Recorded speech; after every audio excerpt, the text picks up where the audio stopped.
What it do, y'all? We are here. We are almost at the final, which means give me an applause in the comments. I need some like clapping emojis in the comments because if y'all don't know, since I started YouTube, I always start a season and never get to the end of the challenge. This is the first time I'm actually going to get to the end because the final is next week. So shout out to me. But yeah, this season was good. This season is really, really good. We here. The final is next week. But if you're new here, please subscribe. Please thumbs up the video. Please drop a comment down below and let me know y'all's thoughts. But yeah, we here. We ready for the final next week. But let's not waste too much time. Let's get into it. Let's go.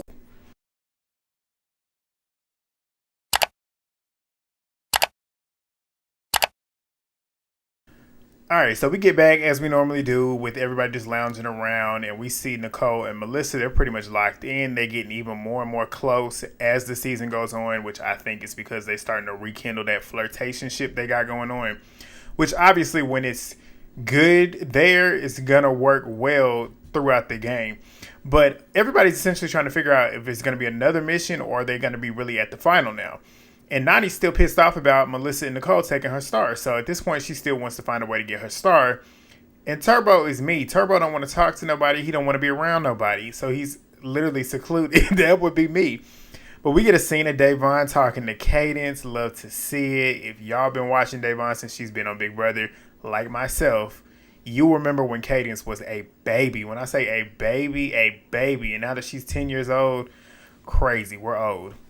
But Devin is wanting to get that win finally and bring it home to Cadence. So excited for that. We get to the mission. The mission is called Pressure Sandwich. I wrote the notes down. Let's see. I wrote the instructions down. Let's see if I got it correct.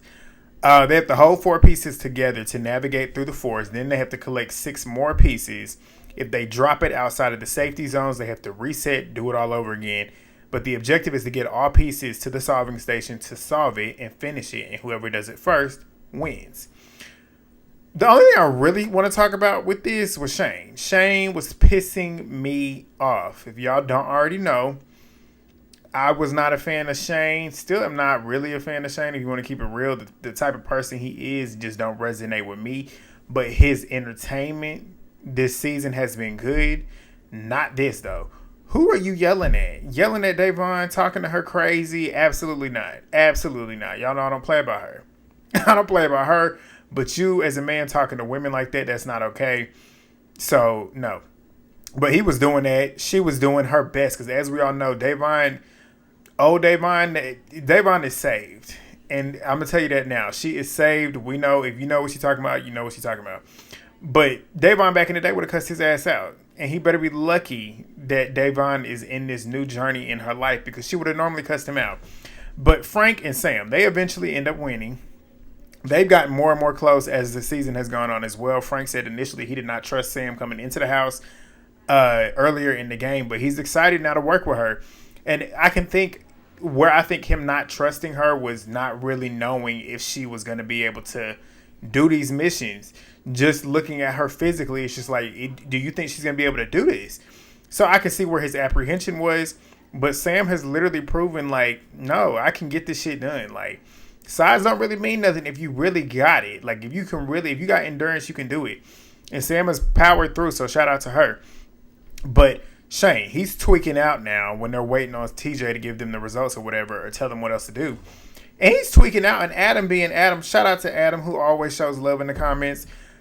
Adam checked the fuck out of him and was like, you need to stop being rude, because Adam was trying to help him, and he ended up being rude to him too. And he said, you need to stop being rude, going off on him, telling him about himself, talking about how you was talking to Devin too. I said, thank you. Finally, somebody defending her. And he was like, he's giving Devin, and Adam was giving Devin her props too, because he knew that she was literally trying to hold it together. He gave her props for handling it with grace. Melissa even sees it as well. She's like, Devin is a mom. She's holding back. And it's clear that she's biting her tongue to not lash out and have herself looking like this on TV. And not only that, just for the sake of their partnership. But yeah, it's true. I'd have cussed him out. I don't care. I'd have cussed him out. But back at the house, Adam ends up asking if there was anything wrong with Shane physically at the challenge. And Shane says, yeah, dealing with my partner, who's the most stressful person in here and wants everybody to believe that she's a victim. She's not playing a victim complex. Everybody else sees that you are literally attacking her for what? You just don't know how to talk to her. Like, if you want to effectively have a good partnership, communication, that plays into it. No matter who you're dealing with, nobody's gonna be wanted to be screamed at. Nobody's gonna want that in anything. Yelling at somebody is not the way to get somebody to listen. You yell at me, I'm gonna purposely not listen. That's just me in general. So you're dealing with a grown ass woman who demands respect and is owed respect. So yelling at her, no. But Shane ends up saying that he was seeing black when Adam was talking to him or whatever, and when he was screaming at Devin. And Adam was like, nah, I was screaming. Or he said, too, that Adam screaming was not helping. And Adam was like, no, I was just defending Devin. Which you were right to do that. But we see Nany.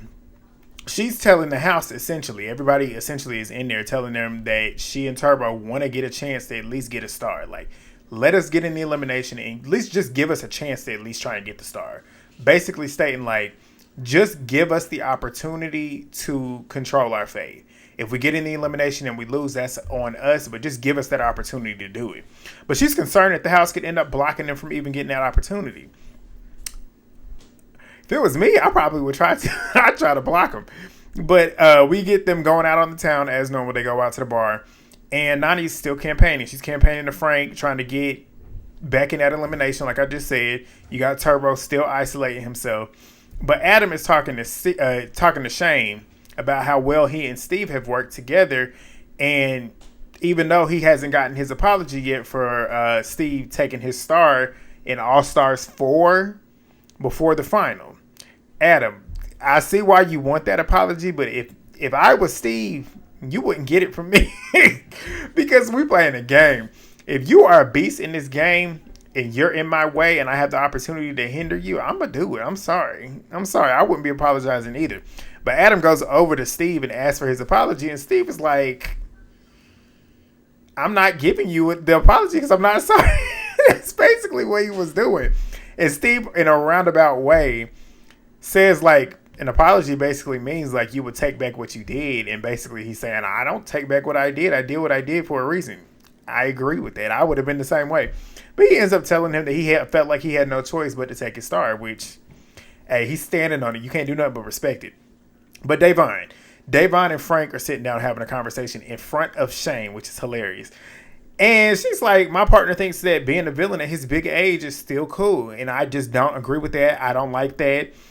And Shane's over there eavesdropping and ends up saying, like, if you want to go home, we can go home. And Devin ends up saying, like, blocking him out, not really saying anything to him, even though she knows what he just said. But Devin is maintaining her cool. She's not feeding into that bullshit that he was trying to do.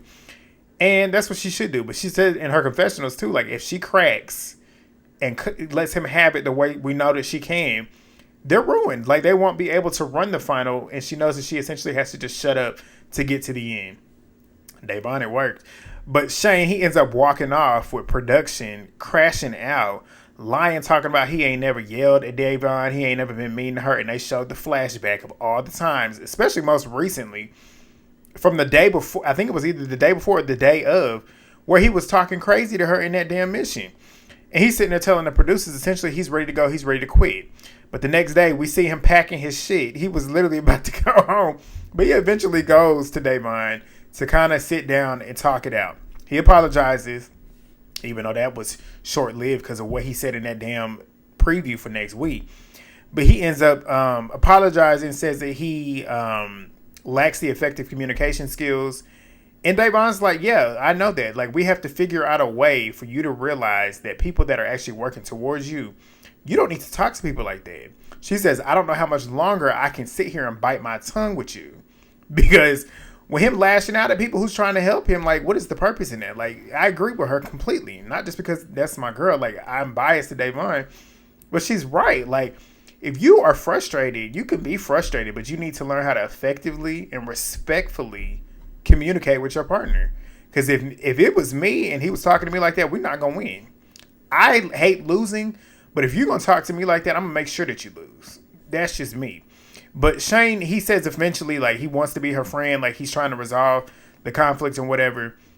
And Devin was like, yeah, we need to figure out how to do it day of in that moment. Like, We don't need to be sitting around here acting a fool. Like, I trust the ideas that you put out here, but if it fails, we need to figure out a way to fix it quick instead of sitting here just tripping out. And even with your tongue, you need to fix that too. And everything that she was saying was true. But they agreed to kind of start working on that path. They're laughing or whatever, and they hug. Nicole and Melissa, they're in the gym flirting. And, like, Nicole is, like, not straddling, but Melissa's straddling Nicole. Nicole had one of them medicine balls in between her and Melissa. Melissa's laying flat on her back. The medicine ball is on her stomach, and Nicole is on top of the medicine ball, and they borderline dry humping. And I mentioned that because in the next scene, Nicole brings Melissa on her FaceTime call with her girlfriend.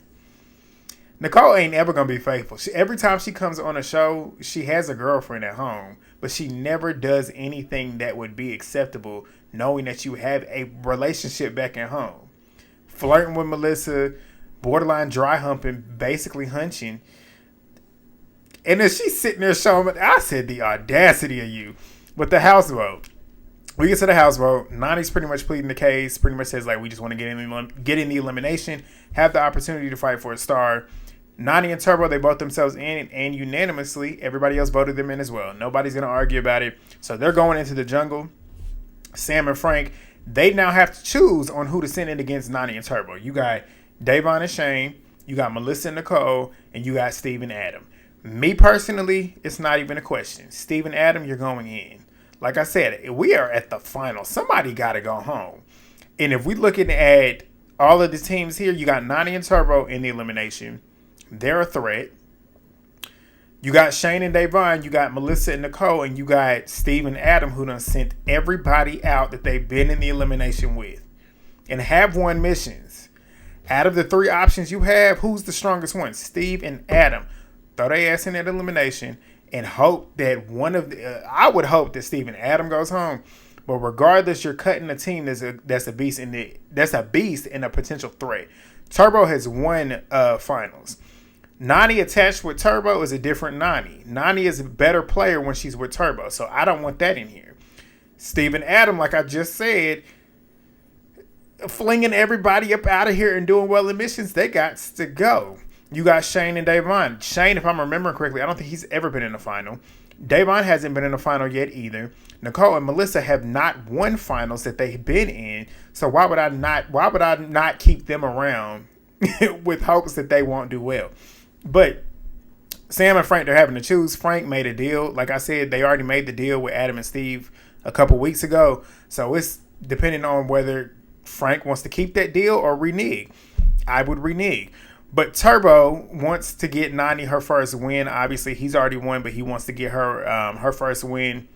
And the season that he won, they were partners halfway through it until they made it individual. And, of course, she didn't win. But we get to the elimination. Frank and Sam, they ended up voting in who? Steve and Adam. I said, smart move, Frank. That's what you do. But Steve was expecting it, but Adam was not getting that rug pulled from underneath him. But Adam is low-key regretting not sending Frank home when he had the opportunity to do it. That's why you got to do it. You can't trust Frank. But he's focused on the elimination, though. But the elimination is called Star Bluff. Not a fan of it. I'm going to just tell you that now. It's played in 2 parts. I'm not a fan of it because this late in the game, I want to see a head. I want to see you going at it for your spot in that final. Like, this is something that you put at the very beginning of the season. But so essentially they're sitting across from each other. It's pretty much like guessing somebody's bluff. They have this box because they're sitting apart from their opponents. They have this box which either has a star in it or doesn't have a star in it. And you have a box in front of you too. So yours either has a star or the other team's does. Right. So basically you're trying to guess their bluff. So the person that is asking, because they're gonna ask them questions too. But the team that is opening their box can either see if they have a star or not. The objective is to act as if you don't have you just want to hope that they don't call your bluff. So essentially that's what they do. They run it in 5 rounds. Once they finish that, they got to go you get points too. After each round, somebody gets a point for either calling the bluff or being incorrect. And the team that was incorrect does not get the point. So after that, they'll then transfer these yoga balls, into a bin, and whoever gets all of their balls in that bin first wins, obviously. So the first round, Steve and Adam, they got the first point. Second round, Nany and Turbo got it. Third round, Steve and Adam got it. Steve and Adam were cracking me up and cracking everybody else up with the way they was acting with the bluffing. It was funny. But third round, Steve and Adam got a point. Fourth round, Nany and Turbo got it. Fifth round, Steve and Adam. So Steve and Adam got 3 to Nany and Turbo's 2.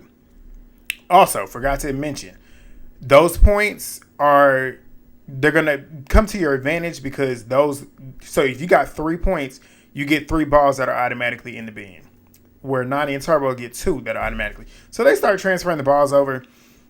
Nany and Turbo, they were rushing, which had them losing the ball falling all over the place.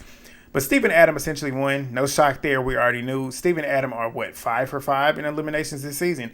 Every time they went into the elimination, they sent their opponent home. Sad for Nany, though, because I was rooting for Nany this season. Nany was good this season. I enjoyed this type of Nany on this season. Turbo is always entertaining to me. So, yeah, that's a team that I enjoyed. They came into the season not on good terms because, as we know, on War of the Worlds 1, they were partners. They worked really well together on season 38, I want to say, Ride or Dies.